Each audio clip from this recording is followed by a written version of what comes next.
예, 안녕하세요. 이탁권입니다. 저는 유엔 난민기구 한국대표부 법무 담당관으로 일하고 있습니다. 이 발표를 준비하면서 굉장히 방대한 주제에 대해서 발표해 주실 걸 부탁을 받았는데 제 능력으로는 도저히 15분 만에 그 얘기를 다 할 수 없어서 이주아동의 처리할 권리에 대한 제 생각과 고민의 궤적을 설명하는 방식으로, 즉 난민과 이주민이 뭔지도 잘 모르는 저 같은 평범한 사람이 어떻게 이 제도 변화의 필요성에 대해 공감하게 되었는지 그 이야기를 풀어가는 방식으로 한번 이야기를 시작해 보겠습니다. 한 8년 전쯤에 제가 만든 PPT를 보니까 이런 질문으로 시작하더라고요. 이주아동은 누구인가? 이런 거창한 질문으로 시작했는데 지금 와서 이런 질문을 보니까 아니 아동이 아동이지 뭘 누구야, 이런 생각이 들기도 해요. 8년 전에는 제가 어디 가서 강연이나 발표를 할 때 여러분 우리나라가 이민 국가인 거 아세요? 나가는 사람보다 들어오는 사람이 더 많대요. 놀랍죠? 이러면 사람들이 놀라기도 하고 그랬었는데 지금 보니까 아무도 안 놀라시네요. 8년 동안 그만큼 사회가 많이 달라졌다는 생각이 들고, 이주아동이 누구인가 이런 질문은 앞서 본 발표나 영상을 통해서 여기 계신 분들이 저보다 훨씬 더 답을 잘 알고 계시리라 생각합니다. 8년 전쯤에 또 공부를 할 때 한 영국에서 나온 보고서에 제목이 번역하자면은 항상 외국인 때때로 아동이라는 제목이었어요. 근데 저는 당시에 저로서는 이 제목의 뜻이 정확하게 이해되지 않았습니다. 여러분들은 어떠신지 모르겠어요. 어떻게 잘 이해가 되시나요? 이제 조금 더 어려운 얘기 한번 해보겠습니다. 미등록 이주아동은 누구인가? 앞서 영상에서도 좀 보긴 했었는데 도대체 왜 미등록이 되는 것인가? 일반적으로는 부모의 체류 자격이 없으면은 이제 거기에 수반한 아이들도 체류 자격이 없어지기 마련인데, 그러면 부모의 체류 자격이 왜 없는 것인가? 라는 어려운 질문에 대한 답변인데, 노동력을 원했는데 사람이 왔다라는 말을 혹시 들어본 적 있으신가요? 많이 끄덕이시네요. 예, 여러분들이 잘 아시는 것처럼 많은 국가들이 노동이민 제도를 설계할 때 젊을 때 와서 노동력을 제공하고 나이 들어서 어떤 사회에 부담을 주기 전에 떠나는 그런 순환적 노동 이민 체계를 고안하는데, 사실 노동력을 제공하러 한 사람이 온다는 게 그렇게 간단한 일은 아니다. 그 사람의 삶과 인생이 함께 오는 것이다 라는 것을 표현하기 위해서 노동력을 원했는데 사람이 왔다라는 표현을 많이 씁니다. 한국에서도 다양한 방식으로 변주되고 있고 한국도 역시 그러합니다. 일단 노동자로서 들어왔지만 임금 체불 때문에 직장에서 도망치기도 하고, 가족 초청이 금지되어 있지만 어쨌든 한국에서 가정을 이루기도 하고, 한국에서 애가 태어났는데 어느 날 보니 한국말밖에 못하는 애가 학교를 다니고 있기도 하고, 그래서 다양한 이유로, 여러 가지 이유로 체류 자격이 이미 지났지만 떠나지 못하고 한국에서 계속 살아갈 수밖에 없는 다양한 이유들이 있습니다. 한 가지만 더 말씀드리면은 용어의 변화에 대해서 말씀드리고 싶습니다. 저희가 계속 미등록 이주아동이라는 얘기를 하는데 여기 계신 분들을 보니까 이미 다 그런 표현이 익숙할 것 같은데, 사실 일반적으로는 불법 체류 아동 내지는 불법 체류자라는 표현이 더 익숙하죠. 그런데 얼마 전에 제한 외국인 처우 기본법이라는 법이 개정되면서 불법 체류라는 용어가 빠지고 이제는 국내법 상에서는 최소한 불법 체류라는 용어가 모두 없어졌습니다. 그것이 유엔의 권고이기도 하고요. 그래서 용어 관련해서 불법 체류자보다는 미등록 체류자 내지는 미등록 이주민이라는 표현을 쓰자, 미등록 이주아동이라는 표현을 쓰자, 사람이 불법은 아니지 않냐, 여기까지 얘기하고 넘어가 보겠습니다.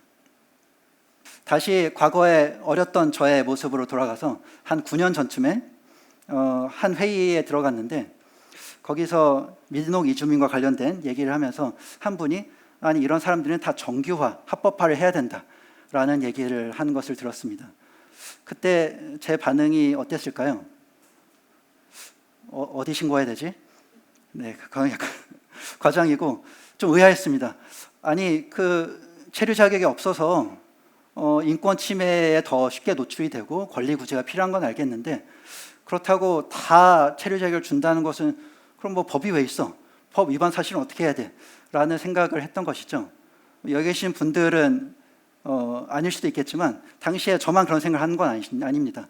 제 주변에 많은 사람들이 그런 생각을 했었고, 제가 만난 한 정부 관계자도 저에게 이런 얘기를 하더라고요. 이 아동과 관련해서 얘기를 하면서 저도 애 키우는 사람인데 애들은 참 불쌍하죠. 그래서 그 부모가 원망스러워요. 아니 불법 체류했으면 빨리 애를 데리고 떠나면 되는데 왜 계속 불법 체류하면서 애를 그 공경에 빠지게 하나요? 라는 얘기를 했던 것이 지금도 기억이 납니다. 제도의 변천에 대해서는 앞서 영상에서도 짧게 본 바 있습니다. 2013년 왼쪽 화면에 보이는 게 2013년에 있었던 사건의 기사 제목인데, 그래서 과거에는 미등록 이주아동은 모두 추방을 하다가 나중에는 중학교 때까지는 추방 안 하고 고등학교 때부터 추방을 하다가 2013년 이후에는 고등학교까지 추방을 하지 않고 강제퇴거 유예를 하게 됐는데, 이것이 어떤 체류 자격을 주는 것은 아니고 너는 강제퇴거 대상인데 어쨌든 체류 자격은 주진 않지만 강제퇴거는 안 당하게 해줄게, 우리가 그냥 용인해 줄게 라는 정도의 정책을 실시하게 되고요. 부모는 원칙적으로 출국 대상이었습니다. 그래서 이런 와중에 2017년경에 저는 페버라는 친구를 만나게 됩니다. 앞서 영상에서도 짧게 나왔었는데요. 페버는 국적은 나이지리아였는데 한국에서 태어나서 쭉 자랐습니다. 5남매였고요. 엄마와 함께 살고 있었고, 어린 나이에 체류 자격을 상실해서 쭉 미등록으로 이제 살다가 고등학교를 졸업했습니다. 고등학교를 졸업하고 나서 이제 동생들을 부양해야 돼서 바로 공장에 들어가서 일을 시작하다가 일 시작한 지 얼마 안 돼서 단속을 당해서 강제퇴거 명령을 받게 되었습니다. 강제퇴거 명령이라는 것을 풀어서 얘기하면 이런 것이죠. 한국 국가가 외국인에게 너는 법을 어겨서 더 이상 한국에서 살 수 없으니 나가라 라는 명령인 것인데, 이러한 명령에 대해서 어떠한 선택지가 있었을까요?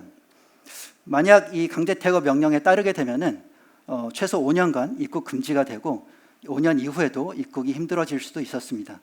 페버 입장에서는 어린 동생들이 여전히 학교를 다니고 있었기 때문에 결국 선택지가 두 가지였는데, 하나는 한 번도 산 적도 없고 그 언어 문화가 생소한 나이지리아라는 땅으로 가서 가족과 떨어져서 혼자 살거나, 또는 온 가족이 한국에서의 터전을 버리고 나이지리아 돌아가거나. 쉽지가 않죠. 그래서 강제퇴거 명령에 대한 소송을 제기했습니다. 이에 대해서 정부의 답변은 1차적으로는 이것이었습니다. 강제퇴거 명령으로 어떠한 불이익을 받더라도 이것은 불법 체류 상태에서 취업한 것에 따른 것으로 전적으로 이 페버 자신의 귀책 사유에 기인한 어쩔 수 없는 결과이다, 자신의 책임이다 라는 주장을 펼쳤는데요. 이에 대해서 예상할 수 있는 반론은 뭐가 있을까요? 어떻게 보면 가장 쉽게 사람들을 설득할 수 있는 논리 중에 하나라고 생각하는데, 보통 사람들이 이런 얘기를 하죠. 애가 무슨 죄냐? 애는 죄는 없다. 네, 페버도 실제로 그런 주장을 합니다. 아니, 한국 정부의 주장을 따라가면은 페버가 한국에서 태어나고 어린 나이에 체류 자격을 상실한 것에 대해서 책임을 지라는 것인데, 자신이 아주 어렸을 때 발생한 일에 대해서 책임을 지란 말이냐라는 주장을 했던 것이죠. 이 소송 이후에 있었던 국가인권위원회 결정에서도 비슷한 취지의 권고가 내려집니다. 미등록 이주 아동들이 체류 자격 없이 출생하고 성장한 배경과 사정은 각자 다르겠지만 어쨌든 이러한 미등록 체류에 대한 책임이 이런 아동들에게 있지 않다는 것은 너무나도 자명하다라는 취지의 결정을 내렸던 것이죠. 법원에서 또 한 가지 쟁점이 됐던 것은 사회정책적 고려입니다. 화면에서 보시는 바와 같이 법원이 이런 취지의 사회정책적 고려를 하였는데, 오히려 오늘날 한국 사회에서 더 공감대를 넓게 받을 수 있는 그런 이슈가 아닌가 생각합니다. 이를테면은 인구 소멸 지역에서 지역 특화 비자를 신설한다거나 재정착 난민을 초청한다고 발표한다거나, 몇 년 전만 하더라도 상상하기 힘들었던, 생각하기 힘들었던 그런 정책과 주장들이 개진되어 있는데, 법원도 그런 취지의 판단을 하였습니다. 즉, 이미 12년간의 정규 교육 과정을 통하여 우리 사회의 구성원으로서 역할을 할 준비가 모두 되어 있는 이러한 사람을 내쫓는 것은 이것이 과연 국익에 부합하느냐라는 질문을 던진 것이죠. 법원의 답변은 그렇지 않다였습니다. 네, 소송 얘기는 좀 있다고요. 결론부터 말씀드리면은 페버는 소송에서 승소했고 대학을 갔고요. 그 다음에 이제 취업을 해서 이제 성실하게 노동자로 근로를 하고 있습니다. 이후에 2020년에 인권위 권고가 있었고요. 2021년에 법무부에서 최초로 이런 아동들에게 체류 자격을 부여하는 정책을 시행했다가 지나치게 제한적이라는 비판에 직면하고 2022년에 좀 더 개선한 정책을 발표하게 됩니다. 이 정책을 화면에 보신 것처럼 짧게 요약하면은 한국에서 태어났거나 어린 나이에 와서 6년 또는 7년 동안 거주하고 한국에서 초중고에 재학 중이거나 고등학교를 졸업한 아동에 대해서는 체류 자격을 부여하겠다는 것이죠. 이 정책의 한계점에 대해서는 이미 전 발표자가 상세하게 짚어주신 바 있는데 제가 특히 강조드리고 싶은 것은 한시적인 정책이었다는 것입니다. 즉 장기적으로 지속 가능한 그런 정책이 아니라 3년의 기한을 예정한 한시적인 정책이었다는 것이고, 실제로 올해 2025년에 법무부 정책이 연장되긴 하였지만 수많은 이주 아동들과 가족들이 가슴을 졸이면서 과연 정책이 연장될까? 우리가 과연 혜택을 받을 수 있을까? 걱정을 하야만 했습니다. 2025년 법무부 정책은 전 정책에 비해서 많은 부분 개선이 되긴 하였지만 여전히 한시적 정책이라는 한계가 있습니다. 그래서 다시 한번 3년 뒤에는 비슷한 처지에 있는 이주 아동들과 가족들이 다시 한번 가슴을 졸여야 하는 것인가? 라는 질문을 던질 수밖에 없습니다. 다시 패버 소송대로 돌아가겠습니다. 제가 아까 미등록 이주 아동에 대해서 체류 자격을 준다는 게 말이 돼? 라는 질문을 스스로 던졌다고 말씀드렸잖아요. 그런 초보적인 고민을 하던 제가 이 소송을 수행하다가 이런 아동들은 체류할 권리가 있다 라는 결론에 다다르게 됩니다. 권리가 있어야지 주장을 할 수 있는 것이죠. 이러한 권리를 체류할 권리라고도 할 수 있겠고, 바꿔서 뒤집어서 말하면 쫓아내면 안 될 권리, 쫓아나가면 안 될 권리라고도 할 수 있을 것입니다. 이러한 권리는 다양한 국제인권 규범이나 기본권에 기해서 그 주장을 뒷받침할 수 있는데, 이를테면 강제 추방으로 인해서 가족과 떨어져서 살 수밖에 없다라는 경우에는 가족 생활에 대한 권리를 주장할 수 있을 테고요. 그 밖에도 이러한 외국인, 특정 국가에서 오래 산 외국인에 대해서는 자국에 입국할 권리가 넓게 해석되어서 인정되기 때문에 이 권리에 기해서 강제 추방되면 안 된다라는 논리도 국제인권조약기구에 의해서 받아들여진 바 있습니다. 유럽인권재판소에서는 유럽인권협약에서 보장하고 있는 사생활에 대한 권리에 기해서 이미 특정 국가에 정착한 외국인이 형성한 정체성, 사회적 경제적 관계를 고려했을 때 이러한 관계가 전면적으로 단절되는 추방 명령은 사생활에 대한 권리를 침해하기 때문에 위법하다라는 취지의 판시를 하기도 하였습니다. 짧게 축약해서 말씀드려서 다소 생소하게 들릴 수도 있는데, 사실 이런 논리가 한국에서도 전혀 생소한 것은 아닙니다. 제가 알기로는 한국에서 출입국 행정과 관련된 첫 번째 소송이 1972년도에 있었는데, 이것이 바로 강제퇴거 명령에 대한 취소 소송이었습니다. 그런데 하나씩 살펴보면은 제가 아까 말씀드린 기준과 크게 다르지 않습니다. 즉 한국에서 태어나서 오랫동안 거주하였고, 한국에서 이미 가족 관계를 형성하였고, 또한 평소 사상도 반공적이어서 몸에 반공항아라는 문신까지 새길 정도로 당시에 어떤 국가적 가치를 내면하였다. 즉 한국에서 그 정체성을 형성하였다라는 판단을 당시 법원이 했던 것인데, 물론 오늘날 이주아동에 대해서 문신을 해야 된다 또는 동일한 사상을 가져야 된다라는 어떤 비약을 하는 것은 아니지만 그때 논리가 지금도 충분히 참조할 수 있다라는 말씀을 드리는 것입니다. 실제로 패보 소송에서 법원은 이런 판단을 하였습니다. 원고와 같이 대한민국에서 출생하여 현재까지 오직 대한민국만을 지역적 사회적 터전으로 삼아 살아온 사람을 무작정 내쫓는 것은 인간의 존엄성을 수호하고 생존권을 보장해야 할 문명국가의 헌법 정신에 어긋난다라고 판단을 했던 것이죠. 그렇다면은 만약 체류할 권리, 이러한 이주아동에 대한 체류할 권리를 인정한다면은 무엇을 해야 할까라는 질문에 다다르게 됩니다. 제가 발표 시작할 때 항상 외국인, 때때로 아동이라는 보고서 제목을 언급했는데, 제가 지금 이야기로 이 제목의 뜻은 이러합니다. 이주아동 또는 외국인 아동인 경우에 아동은 아동으로서 당연히 권리를 보장받고 보호받아야 함에도 불구하고 많은 경우에 그렇지 못합니다. 항상 외국인으로서의 정체성 내지는 외국인으로서 적용받는 법제도의 규율을 받는데, 아동으로서는 항상 보호받고 그 권리가 보장받는 것이 아닙니다. 그런데 아동이면 당연히 아동으로서 그런 권리가 보장받고 보호돼야 되는 것이죠. 그래서 이러한 권리를 보장받는다면은 이것이 단순히 시혜적 정책의 대상으로서 이러한 권리가 제공되는 것이 아니라 법상에서 이러한 권리가 명문적으로 보장되는 것이 가장 바람직하다는 생각이 들고, 실제로 최근 들어서 매우 바람직하게도 국회에서 다양한 법안들이 발의가 되고 다양한 층에서 이주아동의 권리를 보장하려는 시도들이 있습니다.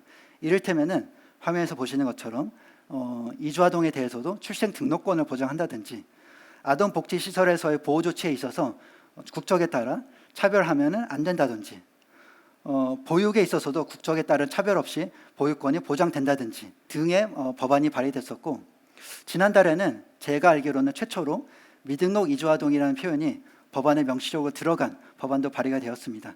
즉 미등록 이주아동의 경우에도 교육권에 있어서 차별받으면 안 되고 온전하게 보장되어야 한다라는 취지의 법안이 발의되었는데, 당연히 바람직한 방향을 생각하는데, 다만 한 가지 말씀드리고 싶은 것은 이러한 권리들을 보장하려면은 일단 이 아동들이 한국 땅에 있어야지 한국이라는 국가가 손을 뻗어서 이런 아동들을 보호하고 권리를 보장할 수 있다는 것입니다. 즉 이런 아동들이 계속 한국에서 체류하고 있다는 것이 다른 권리 보장의 기본 전제가 될 수 있다는 점을 강조드리고 싶습니다. 이런 권리 보장의 기반 하에서 그렇다면은 이런 아동들의 체류 자격 부여 정책은 어떻게 개선되어야 될지도 짧게 언급할 수 있을 것입니다.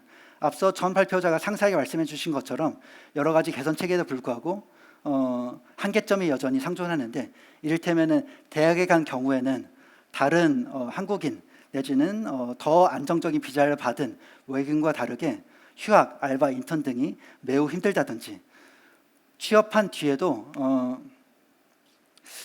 일을 쉬고 다른 일자리를 구하는 것이 매우 제한적이라든지, 그리고 무엇보다 좀 더 안정적인 정주할 수 있는 비자로 전환하고 또는 영주권, 더 나아가서 귀화로 나아가는 제도가 다른 외국인과 똑같이 굉장히 제한적으로 제공된다든지 등의 문제를 얘기할 수 있습니다. 특히 마지막 부분에 대해서는 강조를 드리고 싶은 게 이러한 외국인들의 부모와 관련되어서 말씀드리고 싶습니다. 앞서 전 발표자가 말씀드린 것처럼 이러한 외국인들의 부모는 아동들이 장성하면은 이제 본국으로 출국해야 되는데, 이러한 부모들도 한국에서 20년 넘게 이런 아이들을 키우면서 한국에서 생활한 경우가 대부분이고, 이런 아동들은 성인이 되자마자 부모들과 생이립을 하는 아픔을 겪게 됩니다. 이러한 이주 아동들이 다시 부모와 결합할 수 있는 현실적인 방안은 거주 비자라든지 또는 영주권을 취득한다든지 등의 경로인데, 이렇게 거주 비자나 영주권으로 나아갈 수 있는 길이 너무나도 좁고 제한적이어서 다시 가족과 결합할 수 있는 길이 너무나도 좁다는 점을 다시 한번 강조드리고 싶습니다. 앞서 영상이나 발표자가 정말 가슴 아픈 사연들도 많이 얘기했는데, 저는 어찌 보면 약간 한간 또는 낙관적인 얘기를 함께 드리고 싶습니다. 화면에서 보이시는 게 1990년 인종차별철폐위원회에서 고려했던 한국 정부의 인종차별철폐협약 심의 과정에서 한국 정부가 제출한 보고서의 일부인데요. 보시는 바와 같이 지금으로서는 사실 상상하기 힘든 한국에는 전혀 인종차별의 문제가 없다 등의 논리가 이제 포함되어 있죠. 저는 이러한 논리가 지금 받아들이지 않는 그 간극, 즉 1990년과 2025년간의 그 간극이 한국 사회가 그만큼 발전한 그 간극이라는 생각이 들고, 그동안 한국 사회가 이주민을 좀 더 포용하는 방향으로 발전했다는 생각이 듭니다.